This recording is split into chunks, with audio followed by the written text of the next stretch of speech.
8 con 11 minutos, seguimos las conversaciones de actualidad en Ahora es Cuando. Ya conversamos con Bernardo Larraín, empresario y presidente del Laboratorio de Políticas Públicas de Pivote. Bernardo, gracias por estar con nosotros.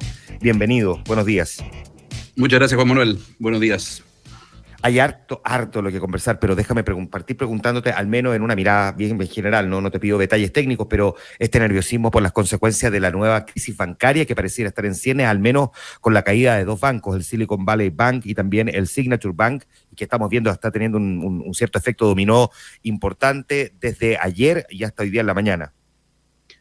Bueno, es un buen recordatorio que finalmente siempre hay factores exógenos en la economía global que pueden afectar la economía local y por lo tanto hace más importante aún que aquello que sí podemos manejar desde, ¿no es cierto?, la política local, lo hagamos bien, porque no siempre vamos a contar con condiciones externas en las cuales descansemos para reactivar, por ejemplo, el crecimiento, para para estabilizar la incertidumbre, que son tan importantes para reactivar la inversión, que es un desafío fundamental para la economía chilena. Ahora, aparentemente, en el fondo, las acciones del gobierno de Estados Unidos, en fin, aparentemente están impidiendo que esto se transforme en una crisis financiera global, como fue el caso del año 2008, hace una década, digamos, que fue tan nociva para el mundo entero. Pero son bancos más pequeños, son bancos menos sistémicos, por así decirlo, pero igual está impactando las bolsas, etcétera. Sí, ¿tú crees que esto pueda generar algún tipo de restricción de financiamiento futuro a las startups? Porque estamos hablando particularmente de uno de los dos bancos, o sea, se llamaba el Silicon Valley Bank, o sea, estaba destinado al financiamiento de la startup. ¿Pueda tener algún tipo de coletazo para el futuro financiamiento de este tipo de emprendimiento? Bueno, efectivamente, un banco que estaba más concentrado en ese espacio y por lo tanto, en el fondo, tiene un impacto mayor en ese mundo que es tan relevante, el mundo del emprendimiento, digamos. Ya hace rato venía un proceso de mayor estrechez del capital de riesgo en general, que es el mercado de capital al cual acceden las startups. Hay mayor selección, hay mayor filtro. La industria, por ejemplo, otra industria, la del private equity, también estaba más restringida. Cuando la economía se daña, en el fondo, obviamente, los primeros que salen dañados son los sectores de más riesgo, porque obviamente un mercado de capitales más cauto, más estrecho, va a focalizar más bien en oportunidades de financiamiento más ciertas. Y por lo tanto, claramente hay un daño en el mundo del emprendimiento, los startups, en particular en ese ecosistema que es Silicon Valley. Bernardo, hablemos ahora de la discusión político-económica que tenemos por delante tras el rechazo de la reforma tributaria. Hoy día hay reunión en la mañana del mundo empresarial con el presidente Gabriel Boric, el ministro de Hacienda, el ministro de Economía en La Moneda. Pero antes de eso, déjame preguntarte, ¿cómo calificas tú la reforma que se rechazó? Digamos, si tuvieras que hacerle algún calificativo, alguna definición respecto de esa reforma que había propuesto inicialmente el gobierno y que es la que se rechaza y que queda claro, tal cual como está, no se va a volver a presentar, según palabras del propio ministro Mario Marcel. Mira, yo me sumo a la descripción que hizo Susana Jiménez, vicepresidenta de la CPC, en una entrevista el fin de semana.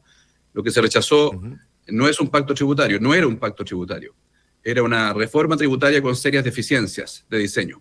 Yo creo que eso fue lo que se rechazó y por eso creo que el rechazo ahora es una oportunidad de realmente instalar un pacto tributario.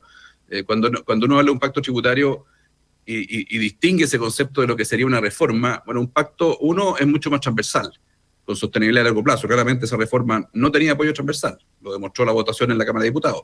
Segundo, un pacto tributario no solamente propone instrumentos, por así decirlo, quirúrgicos, detallados, para aumentar la recaudación, que era lo que hacía, ¿no es cierto?, la reforma tributaria, pero es genérico y vago en el otro concepto, que es cómo se usan esos recursos públicos con eficacia y eficiencia, cumpliendo ese estándar ético de eficacia y eficiencia. Siempre se dice, a nivel retórico, conceptual, se dice los recursos serán usados bien.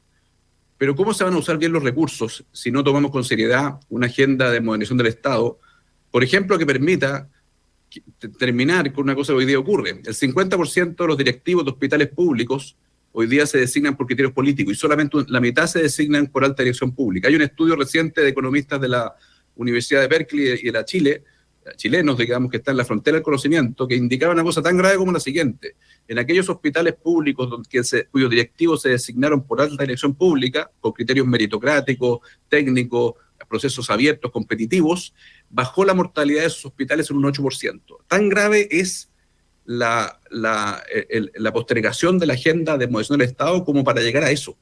Por lo tanto, yo esperaría que el nuevo pacto tributario que se presente sea tan detallista en modernizar el Estado como lo ha sido, ¿no es cierto?, en aumentar la recaudación. Lo primero, ¿no es cierto?, o sea, lo segundo, aumentar la recaudación, instrumentos detallados, precisos, estimaciones de recaudación. Lo segundo, retórica. Eso no es un pacto tributario. Ya, cuando tú dices modernizar el Estado, estamos hablando, por ejemplo, de sincerar que efectivamente hay programas de gobierno mal evaluados y que pueden estar representando por ahí una fuga de plata no menor, algunos dicen 2% del PIB. No solo eso, Juan Manuel, por supuesto que eso también. Del PIB. Pero también es lo que acabo de decir, en el fondo, si no modernizamos el empleo público y el servicio civil, si los chilenos no están seguros que en la dirección de los hospitales, de los establecimientos de educación, en los servicios públicos que prestan servicio a los ciudadanos, no están las mejores personas y no aquellas que tienen más cercanía política con el gobierno de turno, mal podremos en el fondo lograr que los recursos que se llegan al Estado se transformen en buenos servicios para los ciudadanos. Eso para mí es un imperativo ético y yo creo que el ministro Marcel lo sabe muy bien porque ha sido una persona que ha participado en agendas de modernización del Estado en su pasado más académico, en distintas comisiones, ha liderado una de ellas. Y sin embargo no aparece esa agenda, es políticamente conflictiva. ¿Por qué? Porque implica, por ejemplo, que un porcentaje que en vez de lo que ocurre hoy día, que hay 4.000 o más personas que se designan por criterios políticos, quitarle ese poder a los partidos políticos y entregárselo a un proceso meritocrático y profesional, como es el de la alta dirección pública. Eso es costoso políticamente, pero eso es un pacto tributario. Por un lado, recaudemos sin afectar el ahorro y la inversión, que es otro tema relevante que creo que fue una deficiencia de la reforma propuesta. Y segundo, tengamos también instrumentos precisos y quirúrgicos para hacer creíble eso que se dice, que no solamente vamos a recaudar más, sino que también vamos a usar bien los recursos. Lo segundo está muy lejos de tener una propuesta concreta, precisa, como las dos que tú mencionaste, una en la que tú mencionaste, terminar con los programas públicos mal evaluados, y segundo, en el fondo, que el servicio público, que el empleo público, básicamente sea un servicio profesional que esté al servicio de los ciudadanos y no un servicio que se va formando por el criterio político de cada gobierno que asume. ¿Por qué crees tú, Bernardo, que pasa eso? ¿Que cuesta tanto sincerar esa realidad, establecer esa verdadera modernización, exceso de grasa, han planteado en otras épocas algunos? ¿Por qué ha costado tanto el poder entrar derechamente a este punto? O sea, hacer eficiente la utilización de los recursos públicos a partir, entre otras cosas, de una modernización, adecuarse a los tiempos y ver dónde se está perdiendo plata también, que es plata de todos los chilenos finalmente. Porque hay intereses de los partidos políticos que quieren seguir teniendo la manija, ¿no es cierto?, de designar miles de personas en el Estado. Hay intereses, obviamente, ¿no es cierto?, de las organizaciones que representan a los actuales empleados públicos, porque esas personas tienen inamovilidad. Tienen dos privilegios que no tiene ningún chileno. Primero, la inamovilidad. Por independencia de tu desempeño, tú sigues en tu cargo. Y segundo, ¿no es cierto?, evaluaciones de desempeño donde el 100% de los empleados públicos tienen 100% de puntaje. Esos privilegios, romperlos, es difícil porque afectan a esas personas. Y esas organizaciones que representan a esas personas son fuertes y tienen mucha penetración en los partidos políticos. Y por lo tanto, esa es la razón. Y el ministro Marcel lo sabe. Pero no basta con siempre, en el fondo, estar inhibiendo reformas porque serían políticamente inviables. No hablo bien de nuestro sistema político. Precisamente la política se trata de desafiar el perímetro de lo que supuestamente es inviable. Y eso hace rato que no lo estamos haciendo. Bernardo, esta idea que planteó el gran empresariado de, por ejemplo, elevar el impuesto a las empresas a cambio del impuesto al patrimonio. Ahora, yo creo que todo está o debería estar todo sobre la mesa para ser rediscutido, ¿no? Visto el fracaso en el Congreso, pero ¿cómo miraste tú esa sugerencia que se planteó? No, yo creo que es una mala idea. Es una mala idea y voy a dar una vuelta un poquito más larga para decir por qué. Yo creo que en el debate público chileno, crecientemente a partir del 4 de septiembre y también a partir del rechazo a la reforma tributaria, se están observando ciertas tendencias que yo creo que hay que desplazar. Hay que desplazarlas con un reformismo innovador. Y pongo la palabra innovador para no proponer cosas, en el fondo, cosas como las que tú mencionas, que básicamente son... que una de las tendencias que yo creo que hay que desplazar es precisamente esa. La lógica de entrar al debate público resignadamente, ofreciendo mitigaciones que son malas mitigaciones, poco innovadoras, para compensar el mal mayor. Esa lógica de tratemos de sacar el mal menor porque el mal mayor es muy malo, me parece que es un poco sana para el debate público. Yo creo que esa es una tendencia que hay que desplazar, y esa tendencia creo yo que estaba detrás de proponer en el fondo, por ejemplo, una cosa que ningún país del mundo está haciendo. O sea, todos los países del mundo han concluido que la peor forma de recaudar es a partir del ahorro y de la inversión de las empresas, que o el impuesto a la empresa es eso, impuesto a la reinversión de utilidades de las empresas. Y por eso los países de la OECD están llegando a un promedio de 22-23% de tasa de impuesto de primera categoría de empresas, y en Chile olímpicamente creemos que es inocuo seguir abriendo esa brecha. Ya estamos en 27, ahora hubiéramos subido a 28 si es que se acoge esa propuesta. Eso es muy malo para la inversión. Entonces, esa es una tendencia que hay que desplazar, esta tendencia de entrar resignado al debate público, ofreciendo, por así decirlo, mitigaciones malas para evitar el mal mayor. Creo que el rechazo a la reforma tributaria abre una oportunidad para que los distintos actores entren con ambición, con innovación, no con resignación a una nueva propuesta de pacto tributario. Otra tendencia que hay que desplazar también, otra tentación, es decir, oye, aquí hay que, esa gente que dice que relativiza, por así decirlo, la importancia de un pacto tributario, que dice no es necesario, o incluso también extienden aquel concepto al proceso constitucional. Oye, ¿sabe qué? Dejemos esas cosas, esas deliberaciones legislativas, lateras, que solo le importan a los políticos o a los constituyentes, y vamos a resolver los problemas de la gente. Como si los problemas de la gente no tuvieran nada que ver con la calidad de nuestro sistema político, que claramente ese sistema político se diseña en una constitución, como si no fuera necesario un pacto tributario. Por lo tanto, sería una mala tentación que por el rechazo a la reforma tributaria esto fuera una excusa para postergar todos los debates. Yo creo que el inmovilismo es la peor respuesta, y por lo tanto esa es una segunda tendencia que hay que desplazar.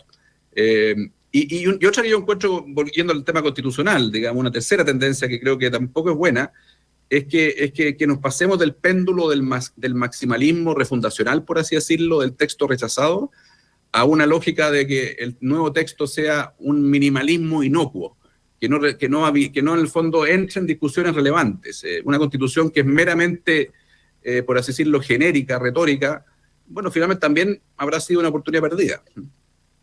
Pero ese, ¿tú crees que es un riesgo latente con digamos, el mecanismo según el cual se generó, digamos, este nuevo proceso constitucional? ¿Tú crees que puede haber un cierto incentivo a terminar generando una constitución de esas características, visto cómo se debería construir esa nueva constitución? Anteproyectos, son solamente 50 los consejeros constitucionales, a través de listas, donde la participación de independientes quedó totalmente limitada, donde no hay escaños reservados para pueblos originarios, donde además está el Comité Técnico de Admisibilidad, que está supervigilando cómo se genera la discusión con estas bases constitucionales. O sea, ¿tú crees que digamos, el mecanismo generado para esta nueva discusión puede hacer que el péndulo efectivamente se vaya al otro extremo? Yo creo que el mecanismo es un muy buen mecanismo. Yo creo que siempre todo es perfectible, pero claramente este mecanismo, por así decirlo, en 3 etapas. Una primera etapa técnica que hace un anteproyecto, una segunda etapa deliberativa entre representantes electos, que básicamente a partir de ese anteproyecto llegan a acuerdos, y finalmente un segundo filtro técnico al final del proceso para luego en el fondo converger en un texto final entre ambos espacios, el técnico y el electo. Me parece un muy buen proceso. Creo que las señales que han dado todos los integrantes de la comisión de expertos son muy promisorias en cuanto a un sentido republicano, unitario, sobrio. Por lo tanto, las condiciones están dadas para realmente resolver la cuestión constitucional en Chile, ¿no es cierto?, de una vez. Y por lo tanto yo soy optimista. Ahora, simplemente estoy advirtiendo que para resolver la cuestión constitucional, claro, podría ser fácil evitar entrar en ciertas cosas relevantes. Me preocupa de repente que algunos dicen solo es relevante en la Constitución, en el sistema político, y la cuestión económica, por ejemplo, como que la marginalizan. Yo creo que es relevante que la Constitución, por ejemplo, zanje una discusión que lleva mucho rato, es que las riquezas naturales de Chile, tanto como tienen una dimensión ecológica importante, también tienen una dimensión económica. Y por lo tanto la Constitución tiene que establecer los instrumentos jurídicos para que privados, emprendedores puedan desarrollar nuevas industrias en base a nuestras riquezas naturales, como el agua, el cobre, la minería, el litio, el hidrógeno verde. Eso es una materia constitucional. Entonces mi única advertencia es que ojalá no nos vayamos al extremo de un minimalismo que termine en una cosa completamente inocua en el ámbito económico. Yo creo que es importante que la Constitución ilumine, habilite al legislativo, porque obviamente la Constitución no es la palabra final. Después tiene que ser complementada y bajada por políticas públicas, pero sí tiene que haber una habilitación, un principio general que zanje ciertas cuestiones. Última pregunta, Bernardo. Hay otra discusión, no solamente la reforma tributaria, la reforma del sistema de pensiones. Chile Vamos ya ha anunciado que va a hacer su propia presentación. ¿En qué no debería perderse también la oposición en esta lógica de una discusión en la que si se tira demasiado el elástico también se puede terminar cortando, y cortarse en este caso sería que tengamos un tercer fracaso en reformar el sistema de pensiones? Bueno, yo creo que es sano esta última parte de la discusión comience con una propuesta diferente de la oposición. Yo creo que no hay nada más sano que se contrasten opiniones diversas. Insisto, no entrar en la lógica designada de ofrecer pequeñas mitigaciones cuando un sector político considera que el proyecto en su esencia está mal orientado. Por lo tanto, primero es sano eso. Segundo, creo yo que tiene un vínculo con la cuestión tributaria, no hay duda. Lo mencionó el ministro Marcel. Creo que lo mencionó en un tono que no fue el más apropiado, pero bueno, es correcto que efectivamente en el fondo para financiar ciertos componentes de la reforma de pensiones se requiere recaudar más. Y mezclando los dos temas, solo una mención, Juan Manuel, volviendo al tema de los recursos naturales del litio. ¿Qué mejor recaudación tributaria sería que liberemos el litio? El litio en el fondo está básicamente encarcelado por dilemas ideológicos que lo único que han hecho en el fondo es que mientras nosotros estamos en esa discusión bizantina, países que nos compiten están avanzando a pasos gigantes. Y Australia, que era un actor secundario, hoy día ya nos duplica en producción de litio, y la proyección a 10 años plazo es que Chile baje su participación de mercado de un 40 que tuvo en su momento a un 10. Y seguimos discutiendo... Siento realista, ¿Ah? Bernardo, siento realista. ¿Tú ves posible que efectivamente exista esa liberalización, si se quiere, de este recurso a disponibilidad, digamos, de inversiones privadas? Una cosa que también parece estar fuera del perímetro de lo políticamente viable, pero que es completamente bizarra. ¿Por qué el litio es el único mineral que no puede ser concesionado? No hay ninguna respuesta. La respuesta se le ocurrió al gobierno militar el año 79, que tenía relación con temas de nucleares y era estratégico, por lo tanto no debía ser concesionado. Pues bien, una herencia de ese entonces es la que está enarbolando hoy día el Frente Amplio por otras razones, porque no les gusta que participe el mundo privado en el litio. Pero no tiene ningún sentido que el litio sea el único mineral de Chile que no sea concesionable. Ahora, concesión implica, por un lado, que privados puedan, ¿no es cierto?, emprender actividades de exploración, pero por supuesto que el Estado tiene que poner condiciones de dos tipos. Primero, estándares ambientales, los elevados que la ciudadanía chilena estime, y segundo, recaudación tributaria. Y por eso creo que es una política tributaria también liberar el litio. El litio, en el fondo, que permitir que las empresas, los emprendimientos, las mejores empresas globales vengan a Chile a pedir concesiones de exploración, pero que el Estado de Chile les diga, mire, va a haber un royalty y va a haber ciertos estándares ambientales. No es necesaria una empresa pública del litio para eso. Eso va a demorar años y vamos a seguir, en el fondo, siendo desplazados por los países que competimos, y vamos a seguir básicamente dejando de contar con... Piensa tú que una empresa este año generó $5.000 millones en recaudación tributaria para las arcas fiscales. Piensen ustedes, si hubiéramos liberado el litio hace 4 años, habrían sido varias las empresas que hubiéramos, y eso hubiera permitido financiar la pensión básica universal. Por lo tanto, tiene a la mano un instrumento. El ministro Marcel ha anunciado que en semanas va a anunciar la política nacional del litio.